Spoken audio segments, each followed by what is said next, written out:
Le monde va trop vite. On n'arrive plus à suivre l'accélération. Nous entendons beaucoup cela en effet. Par exemple, nul n'est censé ignorer la loi. Or, il est diffusé chaque jour une masse d'informations, de pages entières règlements qu'aucun cerveau humain ne peut intégrer aujourd'hui. Il en est de même pour les technologies. Par exemple, quel pourcentage du potentiel de ton ordinateur utilises-tu? Et encore, la plupart des équipements que nous avons achetés sont dépassés au moment où nous commençons à les utiliser. On est tous dépassés. Dépassés dans la course incessante contre la montre que nous propose le monde moderne. Dépassés par les techniques, dépassés par la complexité des systèmes pour rester dans le peloton de tête de la compétition permanente. C'est pourquoi certains baissent les bras et se laissent tirer dans le wagon de queue du train qui a pris trop de vitesse. Pourquoi ne descendent-ils pas du train? C'est le choix de certains, j'en parlerai plus tard. Il faut bien comprendre que sauter en marche demande de l'énergie, une prise de risque. On ne sait pas sur quoi on va tomber. On risque de se retrouver seul, puisque les amis et la famille sont restés dans le train. Donc, on se Et donc, on se résigne à accepter la poursuite du désordre actuel.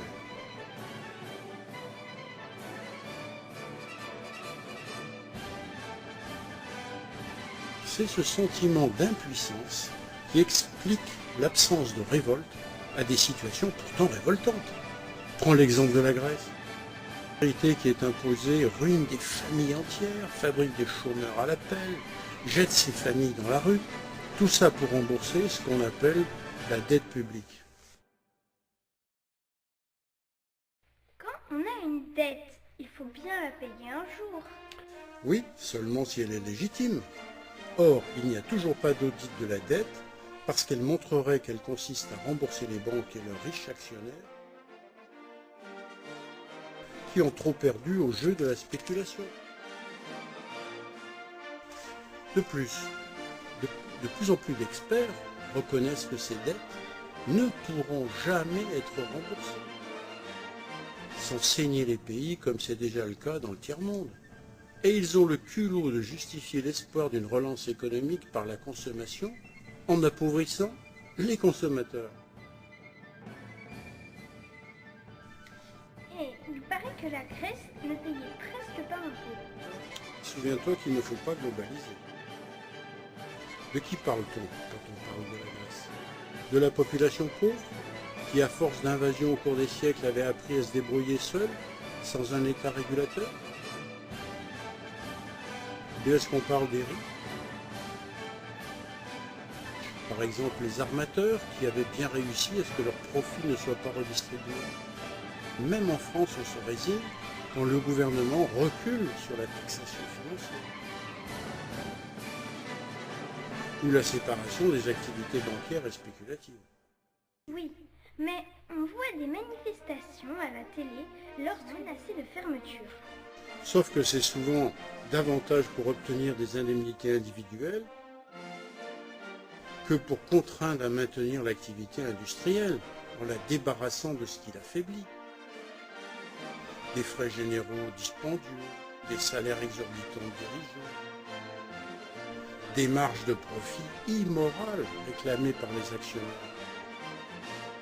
Il faut bien que l'entreprise fasse des bénéfices. Oui, mais prenons le temps de regarder comment ils se produisent, ces bénéfices. Une entreprise classique, elle investit pour acheter des matières premières, des équipements et de l'énergie. On comprend bien qu'elle doit vendre plus que cela lui a coûté.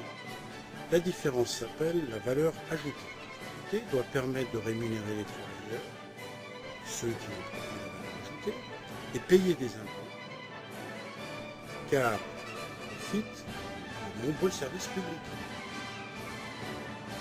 Là, les recettes et les dépenses s'équilibrent, si je comprends bien. Où est le bénéfice? J'y arrive. Il faut en effet que la valeur ajoutée soit supérieure pour dégager de la marge dans trois directions. Pour les investissements, c'est l'avenir, pour les fonds propres, c'est la trésorerie, Et pour les actionnaires, c'est ce qu'on appelle le coût du capital. Et c'est là que ça dérape, depuis que la voracité des financiers a ruiné l'économie.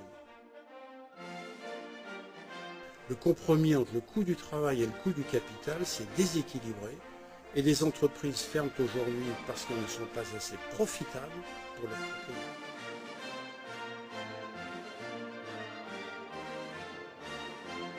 Et on accepte qu'ils veuillent plus de profit.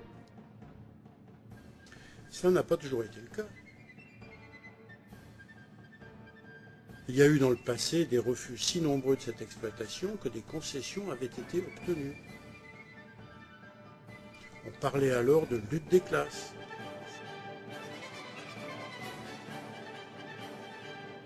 Ceux qui possèdent l'argent et ceux qui vendent leur force de travail. Mais les premiers ont gagné. Et on ne parle plus ou presque plus de lutte des classes. La plupart courbent le dos en espérant rester dans le train.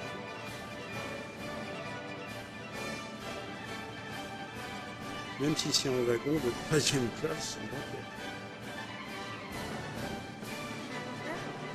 Peur. Peur du déclassement social. Peur de relever la tête et de se la faire foutre.